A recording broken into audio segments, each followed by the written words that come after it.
Forget the hype, the noise, the spin.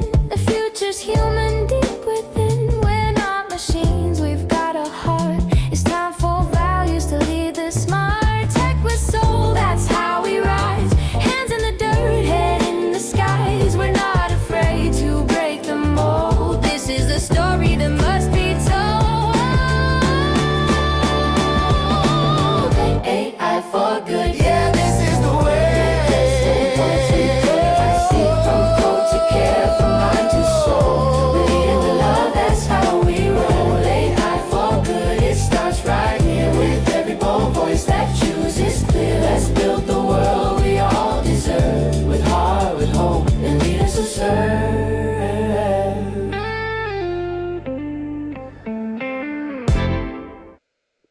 Welcome, everybody. How is everybody? I'm so excited that you're all here. We're just fixing a bit of the final details here. Drop in the chat where you are coming from, because I want this to be interactive, and it's really important that we hear from you as well. Dinis, welcome, welcome. I'm so glad to see you here. I think we need to spotlight. We need to spotlight ourselves somehow here. I got to figure this one out. There you are. Okay. So super excited to have you here. We've got people coming in. And let me go ahead and kick this off. I'm super excited to have you all here live and getting Dinis back here. So this is actually the launch of our AI for Good leadership series. And this is a way that we can continue our conversations that we started at the Achieving the AI Advantage Global Summit last month. I love where you guys are dropping in from. So I see Calgary, Brooklyn, okay, Lancashire, Germany, San Jose. Yeah, mute yourselves as you're coming in if you can do that for me, please. And also, I want to know, just drop a yes if you attended the summit last month. So I want to know who's here or if this is totally new. So yeah, okay, great. A lot of you. I know everyone who attended was like really anxious to get back and have a conversation with Dinis, which is what is kicking this off. So today I am joined by Dinis Guarda, and he is a futurist, an author, a serial entrepreneur whose work explores how technology, society, and humanity can evolve together. He's the founder of several companies, including Zentendium and Cities ABC, and with a focus on digital transformation and the future of cities. He's written several books on innovation, the fourth industrial revolution, and he advises organizations and governments worldwide on how to navigate this fast-changing era responsibly. So he is someone who actually believes technology is a reflection of our collective values, which we're going to get into quite a bit. And it depends on how we choose to use it. So very much looking forward to this deep dive discussion on disrupting destiny. So thank you, Dinis. Oh, it's a pleasure.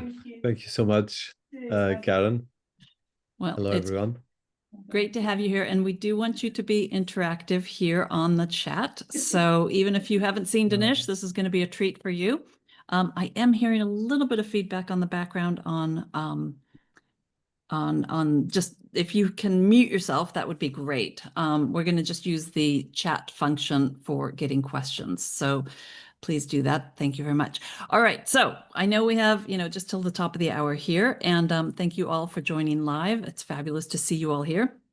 Let's talk about disrupting destiny. And that is something that you talk about. What does that mean to you? And why do you believe that this moment in history is so important for us and so pivotal? Thank you, Karin, for having me and everyone here and all the people around the world joining us. It's a big question to start. And I know that you are as well one person that disrupted destiny and a lot of the challenge you had. So I have a lot of respect for you. But I would say that why it's so important is, so I like to provoke the audience. I would say that the challenge, it starts because when we look at anything we do around the world, and especially in our personal lives, the first person that really we have to disrupt is ourselves. But at the moment, as the moment in history that we are going through a process of, I would say, hypervelocity, and at the same time, hyper disruption. What I mean by this is that velocity, because the sense of technology, the sense of memory is much bigger. And it's difficult for us as humans to keep all this memory of all the things that we're going through. And as well, like we're doing here with people around the world communicating, it's difficult as well to understand the different nuances that we have. But when it comes to our personal lives, for instance, if you go back to our parents 10, 20, 50 years ago, they would not have the capacity to speak with so much people, to engage with so much people. And as well, the people here on this call and the people joining us around the world are probably a very small percentage of the world population, which is close to 9 billion people. So disruption, the destiny for me is a way of, we have the most powerful tools in history, both to redesign our personal lives, our well-being, our health, our personal developing, our finances, but are we able to disrupt this destiny? And the first thing is to define destiny and to define even disruption. For instance, disruption can be seen as a negative thing or can be seen as a positive thing. And destiny is probably the oldest thing that we all somehow, I would say, follow in our lives. We look at destiny as a way of understanding what means to live, what means to love, what means to even to achieve something. And the destiny is, in some cultures, is something we control. In other things, is something we don't control, that we are premeditated for that. So it leaves a lot of questions that are philosophical mixed with personal environment or religious, depending of whatever we have that we are looking right now. And one of the things that I've been very excited is, okay, can I own my destiny?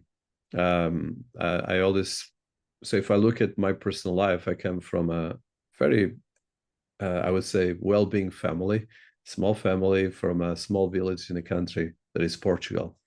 And from there, I came to London and I disrupt my life in every step. So that's me personal. But then if I look at the technologies that we've been talking and that we are nurturing all together, then we are in a different level. Because when we look at especially artificial intelligence, at the moment, we're not just disrupting ourselves. We are interacting with other elements of alien intelligence. And we are as well joining forces with something that if we use it well, we can actually have control of it. If not, it can become a monster. And that is where it comes, the disruption of destiny, personal level, business level, society level, humanity level. And that's partly, I think, probably the provocation I pass to everyone here is how much can we control this disruption of destiny? And as well, I push another element that for me is the most exciting and the most scary, is that we have around 1 to 5 years to have control of the AI technology that we build. What I mean by this is that, yes, we might have a lot of discussions around the terms of AGI or superintelligence, but already anything we do it with augmented intelligence. And this is having another element of disruption that is no longer just organic, is additional intelligence. It starts with our devices, or it started with our devices and with the internet, but now is it at a different level. And I think the question I pass to everyone here is, how much can we control of this? And how much can we own of this? There's the disruption of destiny that I would like to talk with you and everyone here.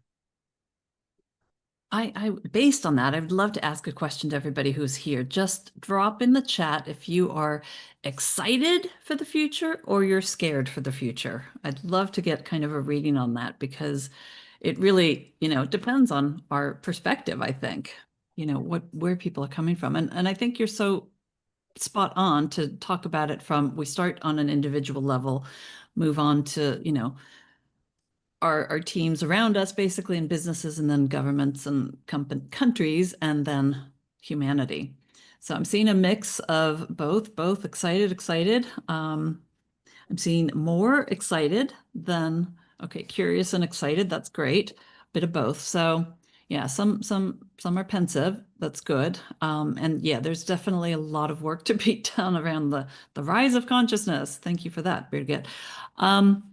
So based on, that, how do we do this in a way that's going to be beneficial for ourselves on an individual basis, but then also for humanity. And yeah, let's go big, Dinesh, because that's what we do when we talk to you. Let's solve the problems in the next, 20 minutes or whatever. No, I would suggest that, like you said, it always starts with each of us. And then I love your story, Karen. I think it's amazing what you personally went through. And one of the things that I've been very excited is how much can you control of your destiny? Coming up to your question. So I think as we stand, we are in the biggest shift on the history of humanity, because humanity is quite young as a species. If you look at whatever the age of the universe we can go through. And I always like to go in the macro and then micro. So on the macro side, so for instance, at the moment, I want to touch another layer. There is the great AI divide. That is a strategical study that I'm doing. So as we stand, the global economy stands at an inflection point where artificial intelligence will contribute to an estimated $15.7 trillion to GDP by 2030. And at the moment, as we speak, is already around $1 trillion plus. Of course, you can talk about the bubble if you want to go more economical, financial, but independent of the bubble, independent anything is here and it will not go away. It's like the bubble of the internet. The challenge right now is the scale and the velocity. And for instance, we can talk about the velocity of 1000x or 1 million x, because that's the kind of paradigm that we're talking right now when we talk about velocity of AI and as well processing information. Now, coming back to your question, Karen, can we use this to empower us? And I know that a lot of people here are scared, and I see a lot of excited, scared, and whatever. I would say that the exciting part, even for me, is these are tools that can empower us for amazing things. It can empower us for us to redesign our lifestyles, can empower us for us to redesign our business models, our families, even improving our well-being, because you can quantify all our wealth and health and well-being together. And that's, for me, the key element that I think is missing in a lot of the discussions. So to your point, I think I will pass the ball in a different way. So it's not so much about how these tools can scare us or not, is how much we can use it. But there's one big elephant in the room, is that the world economy is right now in a kind of a conflictive way, because we have so much different division.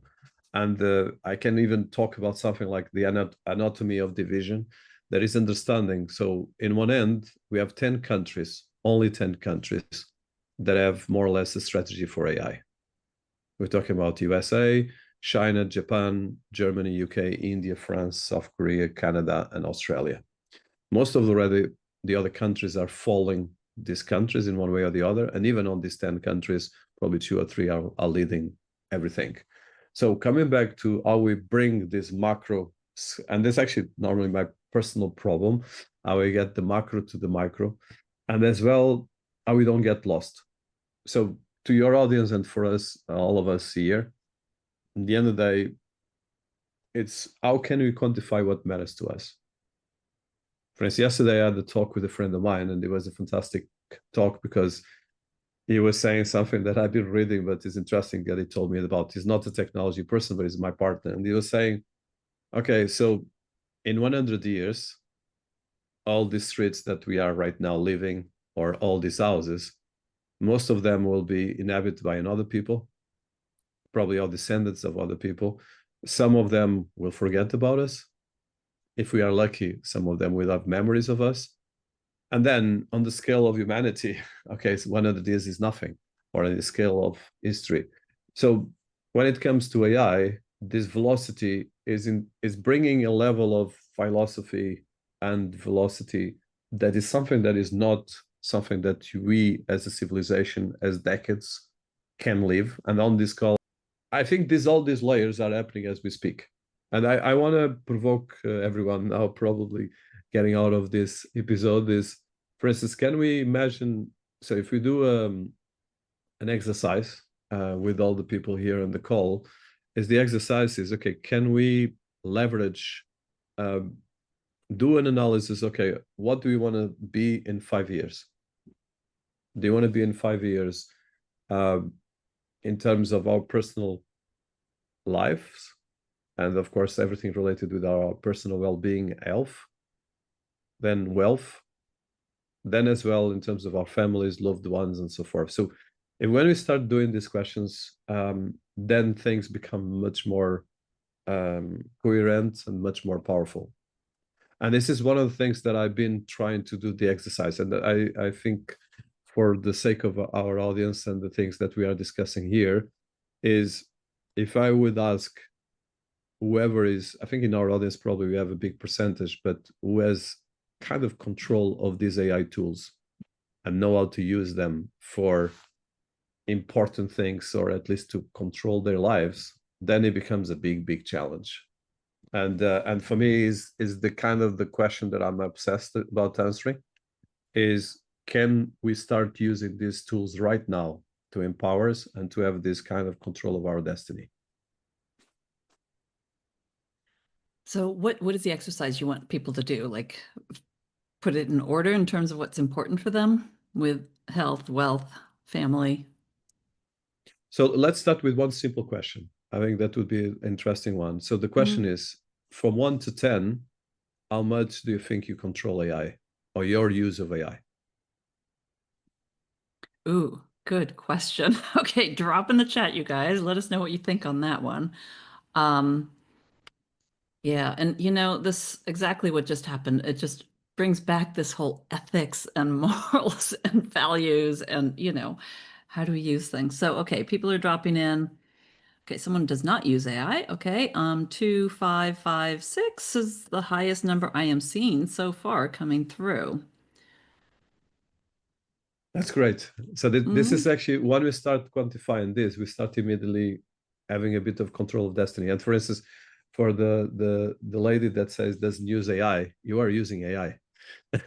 Whatever you want or not, we are all using AI or being used by AI. That's a very important thing. Actually, I saw today a newsletter that preparing for this session, it was that at the moment, everything we're doing is being used by AI.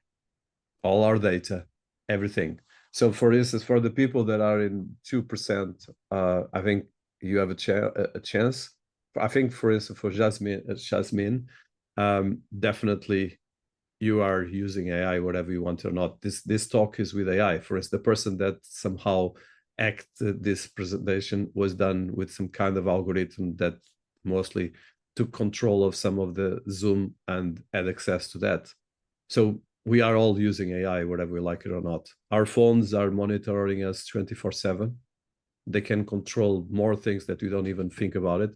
So this quantification is probably the first way. And one exercise, the second exercise I'm doing is, who has quantified or asked ChatGPT? I will be very concrete on the question. For instance, if you go to ChatGPT or any other AI that you're using, he has a memory of all the communications and everything that you did since the first moment you start interacting and subscribed. So I would like to, if anyone did that exercise, that write the prompt, looking at all my data and looking at all the trajectory of data and timeline that I've been interacting with you, how much can you tell me about me?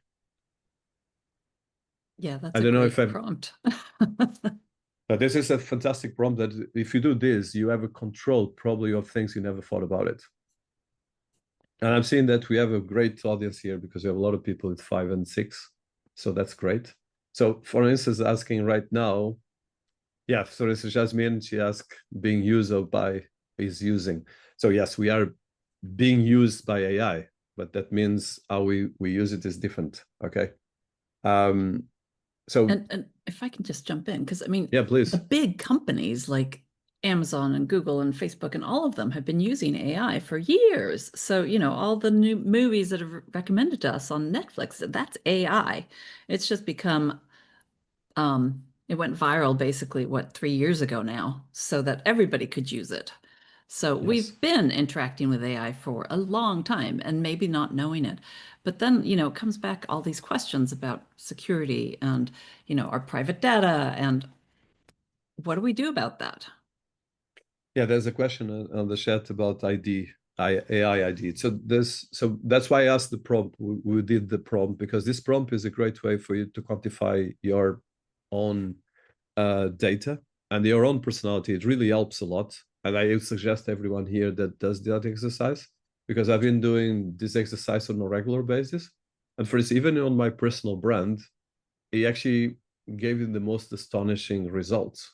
But the challenge then, and this is a challenge I have with my own team, is that how we go from this kind of, we get all this data and coming back to identity, what to do about on our personal data, or on our personal daily lives.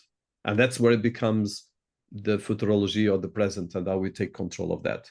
So coming back to ID of data, that's the biggest challenge we have, because at the moment, all these AIs are still copy pasting and giving a lot of layers of, first of all, stealing all our data.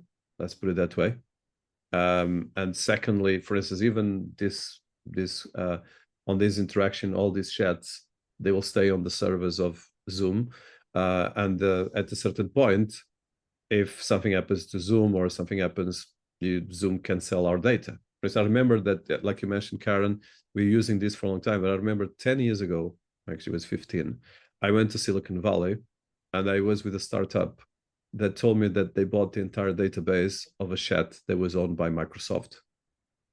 So this was millions of people data, and it was sold to them. And they had entire access to that data.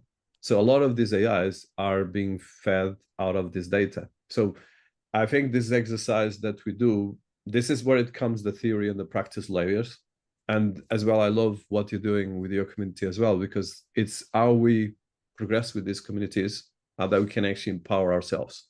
But I think the challenge that we have right now, and this is a bigger topic that I've been working a lot, is, so especially for the ones that have children here, are we going to have, for instance, is another question we can ask to the audience, do you think your children will have jobs? Just this question. I love that question. Yeah, everybody drop in the chat. Do you think your kids are going to have jobs?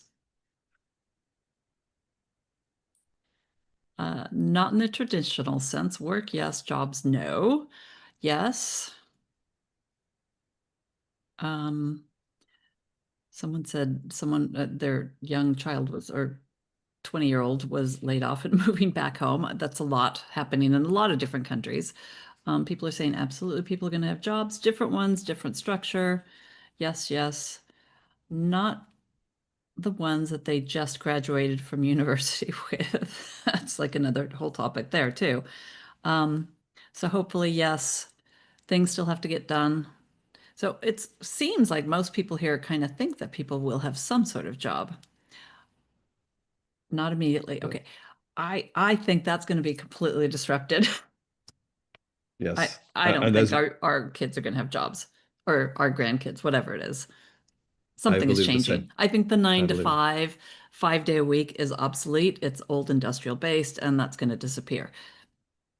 I think there's going to be a crisis of purpose as well. I don't know how you feel about that, but like if you don't know why you're here, why you were born, what you're meant to be doing, what you love to do,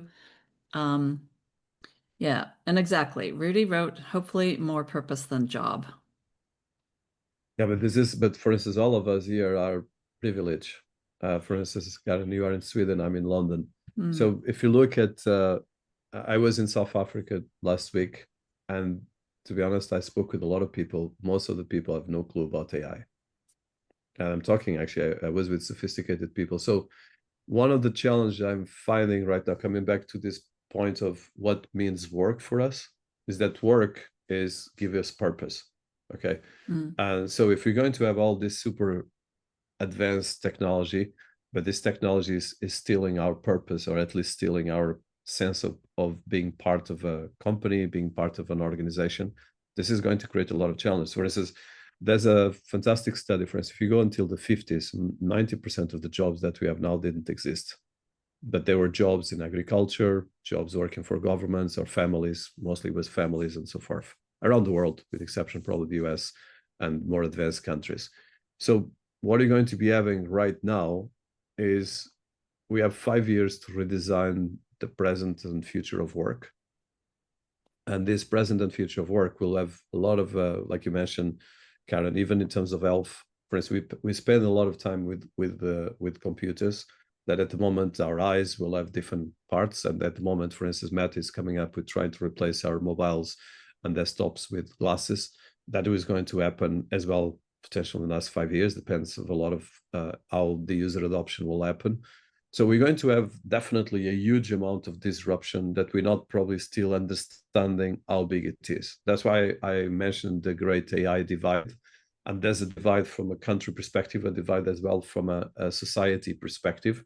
And a lot of this is still invisible, because in 5 years, when we start having robots on the street, then it's going to be starting to become a big challenge. And then I would like another probably provocation that I like to do, and I want to make this interactive. I think you want that, Karin, is, for instance, if you look at science fiction, we have different narratives in science fiction that most of them are happening now. Even, for instance, if you look at Terminator, I hope it doesn't go on the Terminator side, but a lot of things that were in the Terminator are starting almost all to be possible. The only stuff possible not is traveling on time, but if you look at quantum computing, even that can be possible in a couple of years, or at least some disruption will happen on that direction. So the question right now is, okay, these narratives, and people like us are writing the narratives.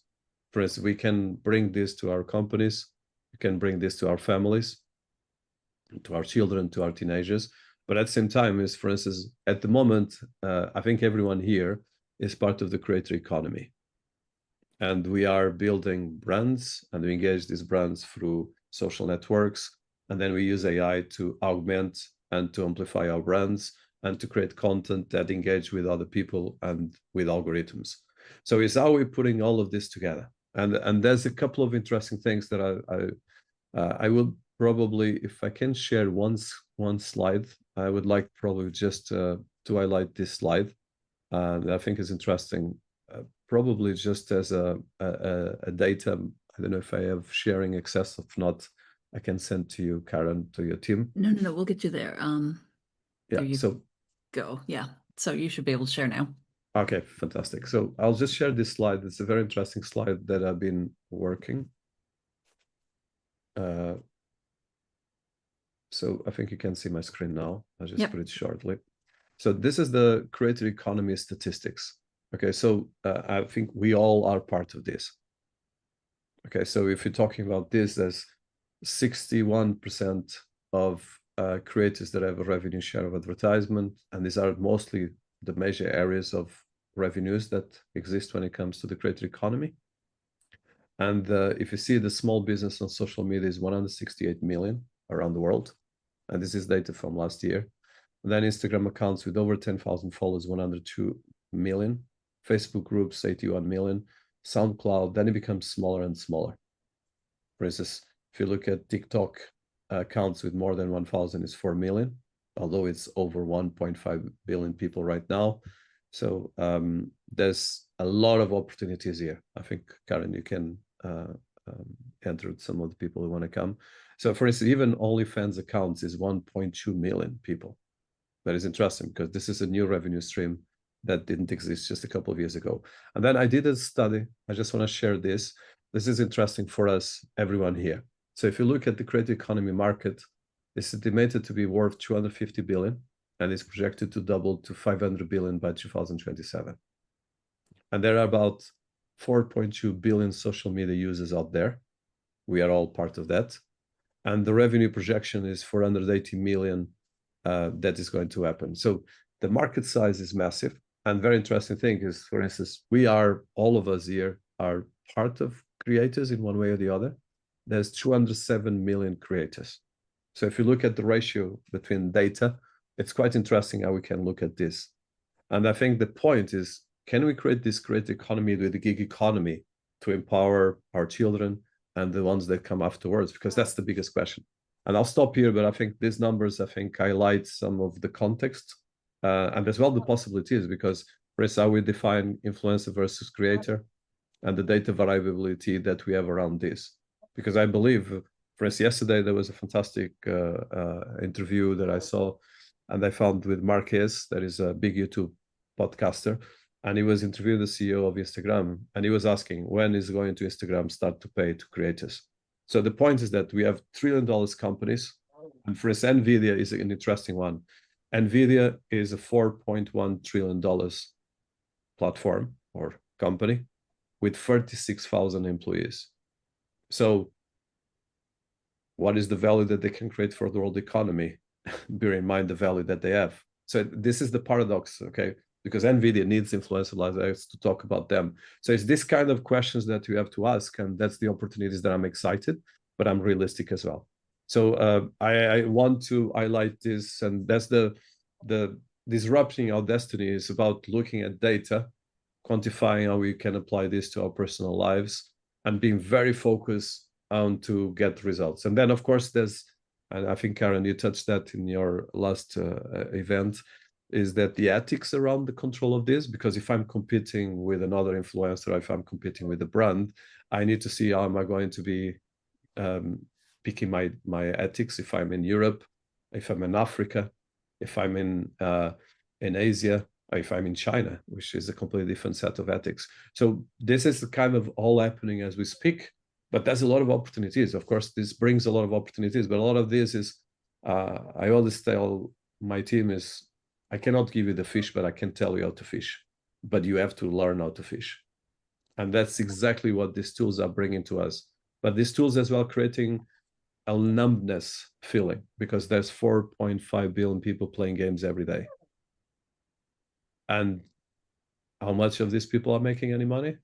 Almost anyone. But at the same time, there's right now hundreds of millions of people that are starting to play professional games, and the esports is part of the Olympic Games.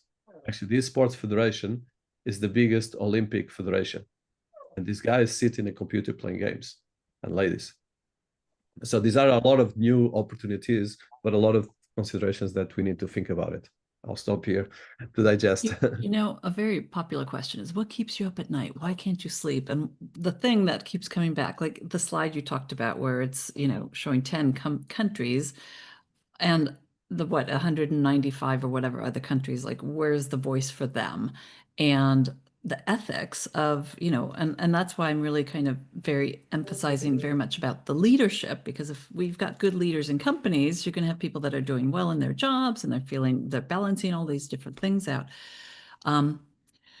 And then I want to touch on this because there's so many areas we could go with this, Dinesh, but you talk a little bit about technology as humanity's mirror. And again, this ties back a little bit to the ethics and the values. It's like, you know, it's going to reflect back to us wherever we are on an individual basis, on a, you know, larger basis as well. What are your thoughts and insights in terms of how we should be looking at technology and AI as it's reflecting back our level of consciousness? Yeah, so I will touch two parts. Let me start with the financial part first, because the financial part has an impact with our kind of consciousness, although we sometimes don't think about it, because in order for us to be here, we need to have some kind of stability, economical, financial, and we need to live in a house.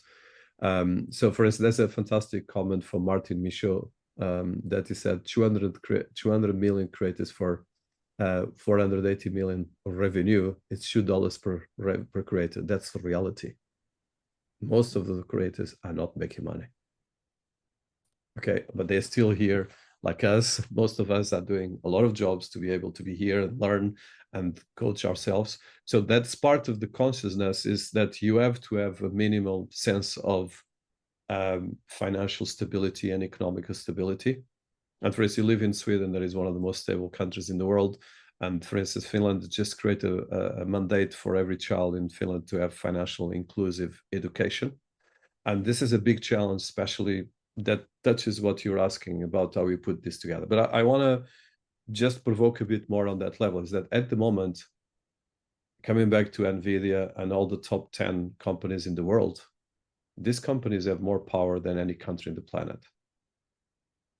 For instance, NVIDIA capital at the moment, of course, goes up and down, but it's bigger than the size of the economy of the UK and most of Europe combined, with 36,000. Okay, but this is the reality. This is reality. Okay, wherever we like it, it's a reality. So, and as well, the point is, okay, so you understand, Karin? So the challenge with consciousness is, for us, it's great to discuss this. And of course, I think we are all a bit of philosophers here, but there's a huge component. Okay, how can we create revenues? And I keep with I like what Martin mentioned in the chat, is these creators and all these people are new emergent jobs.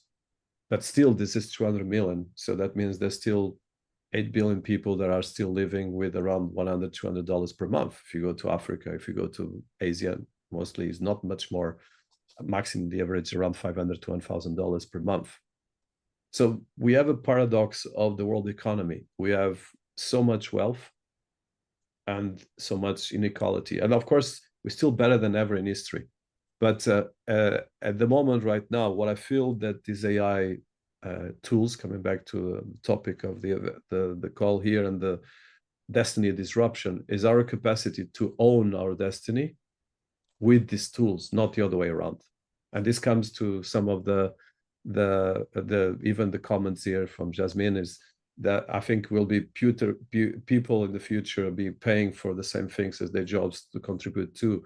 In the end of the day, yes, that will be a big question. Can we highlight and use these tools to create revenue streams now? And how can we quantify this, which is extremely difficult. For instance, I ran my personal brand for a long time. And I could say that it's only right now that I can start monetizing it more or less. And I have around 2 million followers. So it's not an easy task. And this, even for doing an event like what we have here, to get this amount of people implies a huge effort of you, Karin, and a huge effort of trying to bring our teams together. But it's still a big, because the people we have here are at the top, and that is the biggest challenge and opportunity that we have. But I think to finish right now on the consciousness, I think the consciousness is going to be, at the moment, for instance, you said what keeps you awakened at night. And one end is, of course, there's a sense of hustle that you have to do, because you have to keep running, creating new business, especially if you're an entrepreneur. And at the same time, of course, is about, I think, first thing is your family and your loved ones, what you contribute for them. And for instance, I would say the first thing is, I don't want my daughter to have an entire dystopian world, or my son or his children in this generation. And definitely they are getting into that. So right now the question is, are we going to be managing this sense of consciousness, control of destiny? And another part as well, that probably last thing just before I pass to you, is our schools are not taking any of this we discuss here. If you ask all your children that are in universities around the world, unless they are in STEM, they have no education around AI, no education around digital. Am I wrong about it? Please just ask your children and your relatives or family that have children, both universities or in any school, with some exceptions, of course. I have seen a few examples of, on a country level, I think it's China is mandating or whatever, making all children get AI education. I think I saw something for the US recently for that too.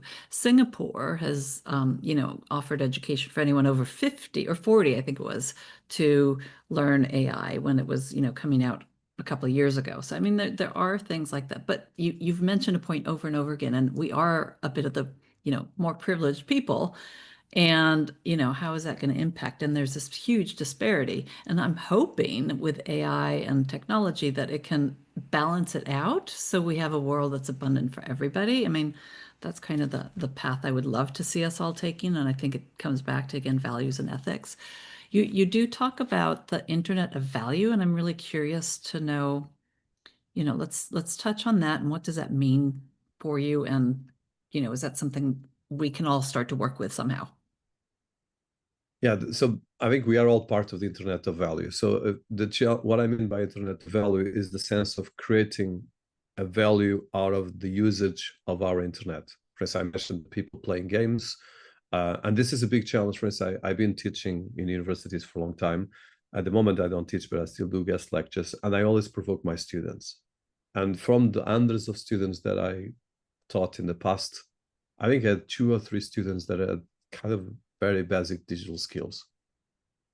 And literally, I probably had 1,000 or 2,000 or 3,000 students that passed through me.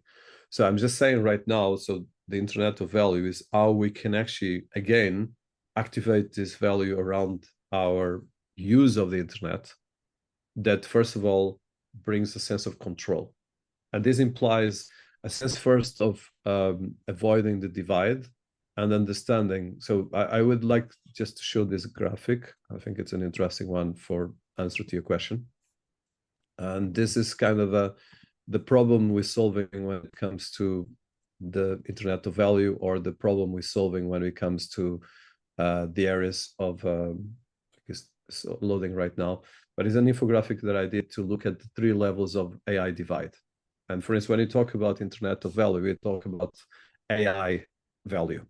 So we have the access, capability, and outcome. And then from this, we can have the subject characteristics, the connecting ICTs and training data, subject perception, beliefs, and complexity. And then there's the social, which we're talking here, demographics and economic factors. Then the skills and digital literacy, which is for me the most important, and then the infrastructure. Because if we are all here possible because we have good internet and good capacity. So the Internet of Value is how we bring these kind of levels of access, capability, and outcome. So mostly you're talking about the outcome when it comes to value, but you need to have first access and capability. This implies education and training. And at the moment, these 5 components are not happening. Like you said, there's a couple of countries, you mentioned 2 or 3, but there's a huge challenge. And as well, when you look at the top ranked AI nations, we still have a long way to go. But if you see the percentage and the different ways of looking at this, there's innovation, there's rules, there's capital, data, and so forth. So what I'm trying to do when it comes to the Internet of Value is, and this is, I think, everyone in this call, we are part of this because we can have a big impact if you just create awareness for this. If you create awareness for this close to our families, close to our schools, companies, organizations, we can make a massive impact. And that's the value that I aim. But this cannot be done. And coming back to what we discussed about the country's wealth or debt, most of the countries in the world are full of debt. Every country. I think there's 2 or 3 countries in the world that have some kind of positive balance. And then we have these big corporations that are bigger than most of the countries. So we have the paradox of this economy. So in the future, we're going to have probably more global top corporations having more power than we ever had in our countries. And this is the paradox because, of course, these companies have shareholders and they have different interests that are not necessarily the same as of fixing roads or fixing economy or health and so forth. So that's the kind of things. And that for me, the outcome of the internet or the AI is the key thing, is that we bring this and we create that solution for all of us. What do you all think about this? Drop in the chat. I want to hear back from you guys as well. I think, is that just one of your passions, Dinesh, is that you love to look at data and collect it and make these mind-blowing slides so that we can capture it? No, I use a good question, Karin. So for instance, one of the things that I've been actually discussing a lot with my team. For instance, I build technology and I build AIs. And of course, I'm privileged. I build amazing things, but to be honest, I've been spending a huge amount of money building technology. And ironically, a lot of this money goes back to the cloud computing providers and to the streaming technology, the APIs and so forth. So it's a cycle. And this cycle right now is, for instance, for me, there's probably 3 personalities in me. One is the researcher and the creator. The other one is the entrepreneur, and the other one is the community and the teacher. And I would say, for me, I think probably I share that with you, is the sense of how we can actually build in communities like these ones and creating empowerment that we can follow up with value creation. And that's a big challenge, but at the same time, it's a great excitement. And I think I have an activist side that keeps me active, but for instance, that activist, sometimes the research and the geek put me on a lab keeping researching. So to answer directly to the point, sometimes is how I keep this researcher going out and coming up to build this value. And what I've been feeling, the parts that are really privileged and very excited, is when I can actually get special students or companies and organizations that actually can have this ground solutions to empower us and to get this. And a lot of these things passes through for instance, how we can actually, within this community, create value between us. And there's a couple of actually sheds here that highlight that. We can create organizations, we can find ways of owning our data and monetizing it. But that's, I think, the part that is the challenge and the opportunity that we have to all work on it. I come from a philosophy that if we connect all the voices that truly care about this and believe in business and AI for good, that we will get louder and hopefully be able to have an influence on, take it from our individual level, take it to our companies that we're working with, and then, be united in some level so that we can really make an impact and have an influence to kind of maybe shift the direction and embed the values into this. Yeah, there's some great questions coming in. What can we do as people, boots on the ground, besides sharing with our family and friends? Do you want to touch on that one? No, it's a fantastic one. So I believe that the first thing is just the fact that we're talking about this together. It's a massive opportunity, because when you talk about things, they start becoming visible. Sometimes, for instance, a big challenge in terms of the AI for me is the invisible sense, because most of the people think, okay, yeah. For instance, I was talking with a couple of business people, and they told me, well, AI is the second, third priority of most of the companies. Yeah, but these companies will disappear. And because if you don't putting AI in the second, third, you're not grounded, you're not looking at reality. And this is a big challenge, because most of our communities are done to live their lives, not to really keep this research that we're doing here. And this research for me is the biggest opportunity, but it's a big challenge as well. And what I'm excited right now is, okay, can we get this ground through communities like this one? And that's why I love to work with you, Karin, is are we going to be, for instance, between us, even just sharing what are our concerns, and then come up with some common solutions for that. And that is the most grounded way of looking at the roots that we have to follow up. So bringing this to our families, to our companies, to our businesses. And second, that is probably as important for me, is especially our families and children, because definitely they will be the ones going to have a big effect on this. But I would suggest as well that, for instance, at the moment, I redesigned, for instance, my entire business models. And initially, probably being a very ambitious entrepreneur, I let all my creative side being kind of a hostage of my entrepreneur side. And at the moment, I found out that we can actually start monetizing a lot of things that we didn't thought we could monetize. So I think that's probably one of the things I urge for the people here is, can you get the boots on the ground in terms of starting to monetize and having an ownership of your brand, of your digital presence? For instance, I think probably everyone knows, but for instance, LinkedIn, there's 1.1 billion plus people. And there's less than 1% that does any regular engagement. Any regular content creation is even less than 1%. So that means a lot of people are passive. They let things go. They don't take, and that's normal because, like I said before, most of people are trying to manage their personal problems, their personal finances, their families, their challenges. And I know that a lot of people are going through a lot of challenge.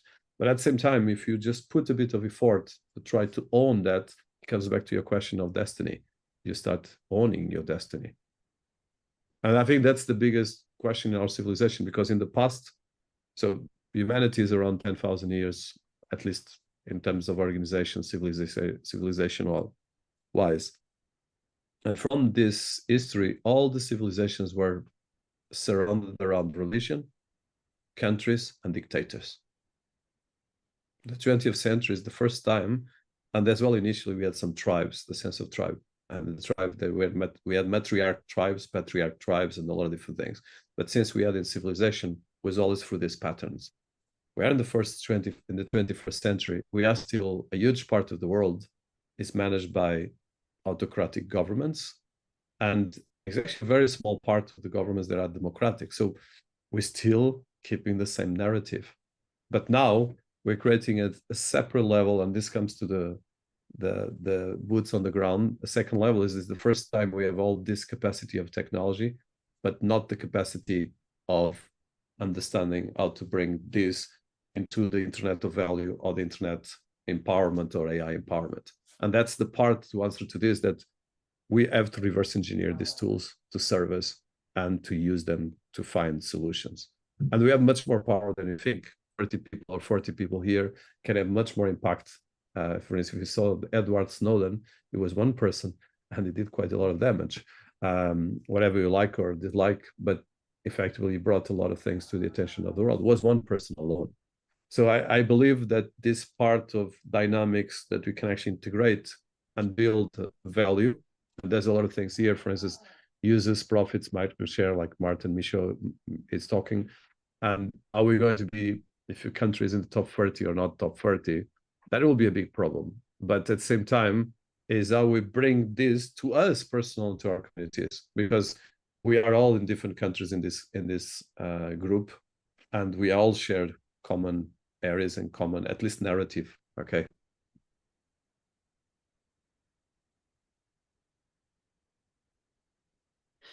Yeah, I think you know, we have to think of it from a, like you said in the beginning, personal level, country or company level, country level, humanity as a whole.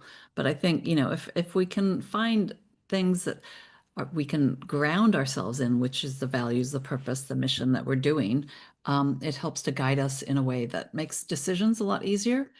I know we're getting a bit to the top of the hour here, and I just wanted, my last question then for you would be, if you could leave everybody here and whoever sees this afterwards with a recording, one principle or guiding light to help them moving forward in the future so that we're moving towards a more utopian future versus dystopian future, what would that guiding principle be from your perspective at this point in 2025?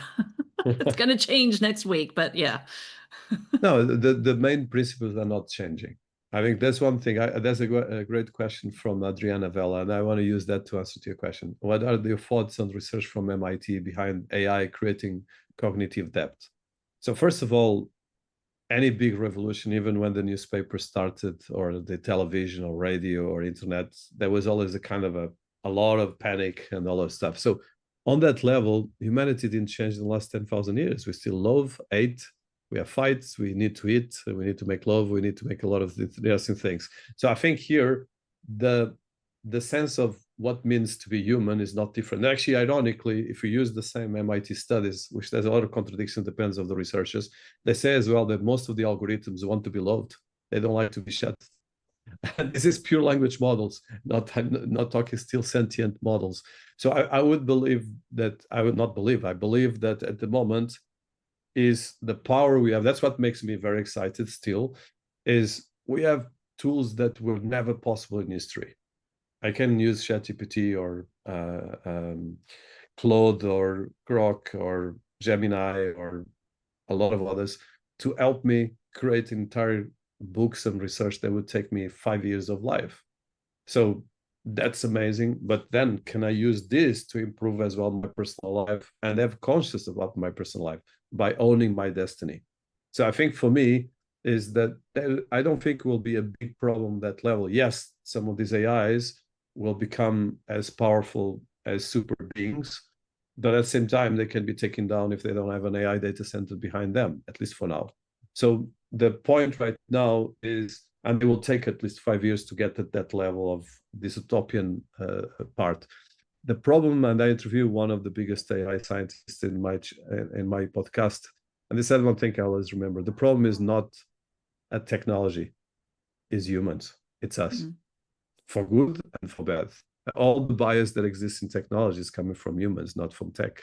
The tech reproduces that and amplifies that. So this is the biggest thing: is can we own this, and especially have a bit of wisdom around this? And that's my final word, that we can actually, all of us, be more wise and use this for our wisdom and as well to improve whatever achievements and goals we have in our lives. Yeah, I love that. I think it was Mo Godot that was talking about, we need the maternal instinct inside of AI because we have to, like, raise a good AI baby. Just kind of where we're at. So That's exactly. Any last, like, one comment or anything else you want to add that we haven't covered? And how can people follow you and your work and all of that too? What's the best place to send people? Well, I think from all the people here, probably LinkedIn is the best way, but I have as well my YouTube channel, and I'm going to do a lot of things with you, Karen. But I believe that the most important thing is for people listening here, I would like for us to provoke each other in a constructive way, but as well finding solutions on practical stuff, even independent of all the challenges that we have. I always like to, at the moment, we're starting to have an opportunity in history that we can have instead of having a problem, we can have a question. So if we have a question, whatever problem we're going through, if you ask questions, and if we, for instance, sometimes independent of whatever type of questions and challenge I have, I ask this, even using AI, it really helps me. And I would say the same with this community. Let's provoke each other, create this, and kudos to you, Karen, for all the efforts that you're doing to put this together. And as well, your story is very inspiring for me. There's not almost a day that I don't think about it, and how positive you are, independent of the challenge you went through. So these stories that we have here, I'm sure that in the middle of the 40 people that were here, on 40 something, there were so much stories that we have to tell these stories to each other.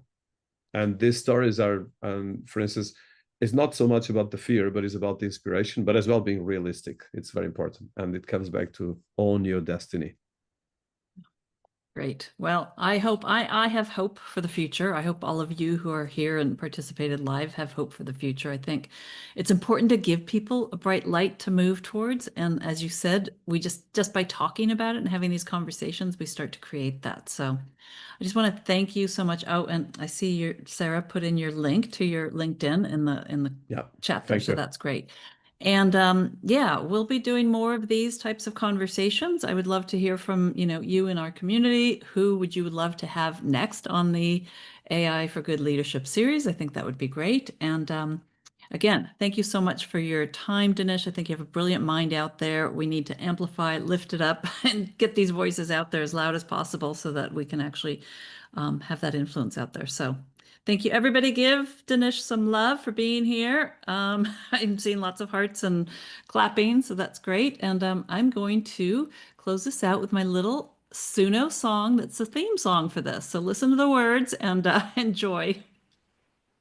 We've got the tools, yeah, we got the brains, but was it worth it for causing pain? It's not just power, it's how it's used. Time to choose tech we won't abuse. So call the dreamers, the builders, the wise, hearts full of fire and stars in their eyes. This is the moment, no more delay.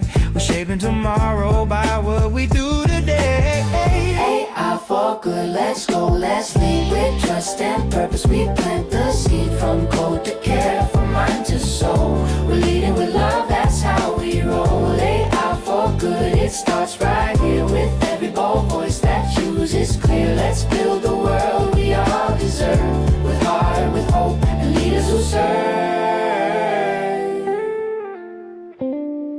Forget the hype, the noise or spin. The future's human deep within. We're not machines, we've got a heart. It's time for values to lead the smart. Tech with soul, that's how we rise. Hands in the dirt, head in the skies. We're not afraid to break the mold. This is a story that must be told.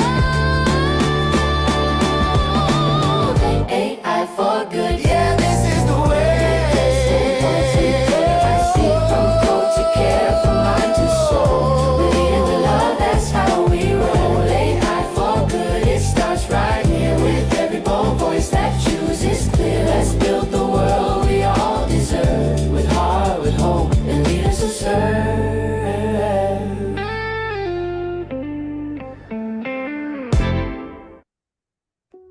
There we go. Thank you so much, everyone. Have a great time. We'll see you again next time. Take care now. Bye-bye. Thank you, Karen.